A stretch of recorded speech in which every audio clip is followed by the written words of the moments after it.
देवाचं भजन करणारी माणसं फार थोडी आहेत आणि मी गमतीनं असं म्हणत असतो की देवाचं भजन करणारी माणसं फार थोडी आहेत आणि जी थोडी भजन करणारी आहेत ती पण थोडंच भजन करणारी आहेत.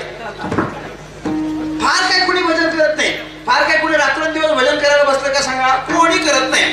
देवाचं भजन फार कमी माणसं करतात, कारण आपण काहीतरी देवाकडे वळलो पाहिजे आणि काहीतरी देवाची साधना केली पाहिजे अशी बुद्धी सगळ्यांनाच होते असं मात्र नाही.